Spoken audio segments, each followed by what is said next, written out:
আমি হাই secondary first ইয়াৰ মেথছৰ ত্ৰিকোণমিতি চেপ্টাৰটোত যিবোৰ সূত্ৰ পাইছো সেই সূত্ৰবোৰ আমাৰ এতিয়া অনুকলনী 2.2 ৰ ব্যৱহাৰ হ'ব আমি অনুকলনী 2.2 ৰ প্ৰথম কুৱেশ্যনটো আহিছো আমাৰ প্ৰথম কুৱেশ্যনটো দিছিল 3 sin inverse x equal sin inverse 3x 4x cube বুলি আমি প্ৰুভ কৰিব লাগে আমাক ইয়াত দিয়া আছিল sin inverse x equal sin inverse 3x 4x cube আমি পাই দিলো তাৰ পিছত আমি দেখিছো 3x 4x cube যেটো আছে এটো এটা সূত্ৰত পৰি আছে সেই সূত্ৰটো হ'ল sin 3 theta 3 sin theta minus 4 sin cube theta অৰ্থাৎ আমি যদি ভাবো ইয়াত যেটো x আছে x মানে যদি sin theta ধৰো আৰু x কিউবৰ ঠাইত sin cube theta যদি আমি ধৰো তেতিয়াহ'লে আমি পাম sin 3 theta ইয়াত যদি আমি x ৰ ঠাইত যদি sin theta বহাও অৰ্থাৎ যেহেতু ইয়াত sin ইনভাৰ্সৰ আছে sin ইনভাৰ্সৰ থকাৰ কাৰণে আমি ইয়াৰ ব্ৰেকেটৰ ভিতৰত যিটো মান আছে গুটেটো যে sin হলে গুচি যায় আমি তেনেকুৱা ফলনত লৈ যাব লাগিব সেইবাবে আমি ধৰি ললো x ৰ ঠাইত আমি ধৰিলো sin theta x x ৰ মান আমি ধৰিলো sin theta আৰু লগতে আমি আৰু এটা উলিয়াই ল'ব লাগিব যেহেতু sin theta x ধৰিছো theta মানটো আগতে আমি উলিয়াই ল'ব লাগিব theta sin inverse x sin যদি আমি সমান্তৰাল কৰি লওঁ তেতিয়া ইয়াৰ লগত x ৰ লগত আহিলে sin inverse x হ'ব এতিয়া আমি ৰাইট হ্যান্ড সাইড লওঁ ৰাইট হ্যান্ড সাইডত আমি প্ৰমাণ কৰোঁতে চাম যেটো আমি বহালো sin inverse 3x 4x টো বহালো তাৰ পিছত আমি sin inverse আনিলো x মানে আমি ধৰিছিলো sin theta x ৰ আমি 3 sin theta বহালো মাইনাস আহিলে 4x cube x কিউবৰ ঠাইত sin cube theta এতিয়া দেখিলো এইটো আমাৰ sin 3 theta সূত্ৰত পৰি আছে গতিকে এই গুটেই মানটো আহিব sin 3 theta হ'ব sin ইনভাৰ্স আৰু sin দুইটা কাটা যাব কাটা কৰি ৰখিব 3 theta হ'ব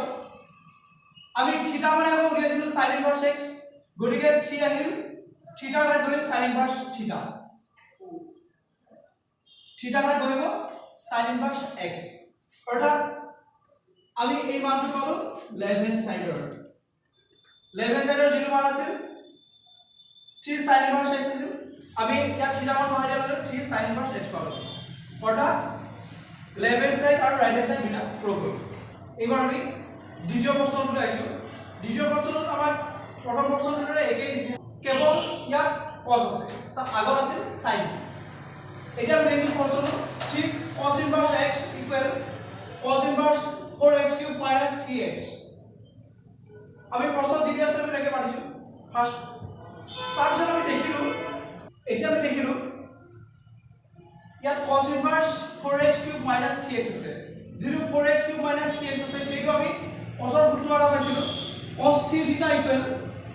4 cos cube theta minus 3 cos theta অৰ্থাৎ আমি ইয়াত যদি x ৰ ঠাইত cos theta বহাই দিও তেতিয়াহলে আমাৰ এইটো ফৰ্মুলা আহিব আৰু এইটো ফৰ্মুলা আহিলে cos 3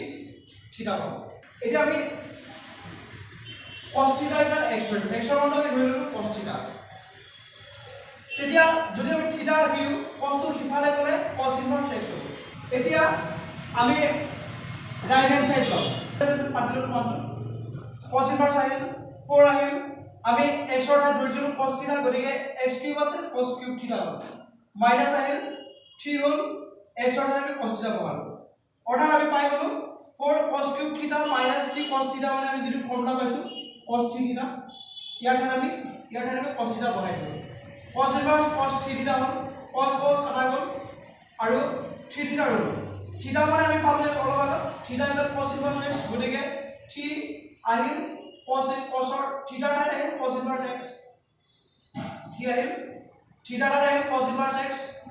অৰ্থাৎ আমি পালো 3 cos inverse x যেটো আমাৰ লেফট হ্যান্ড সাইডত আছে অৰ্থাৎ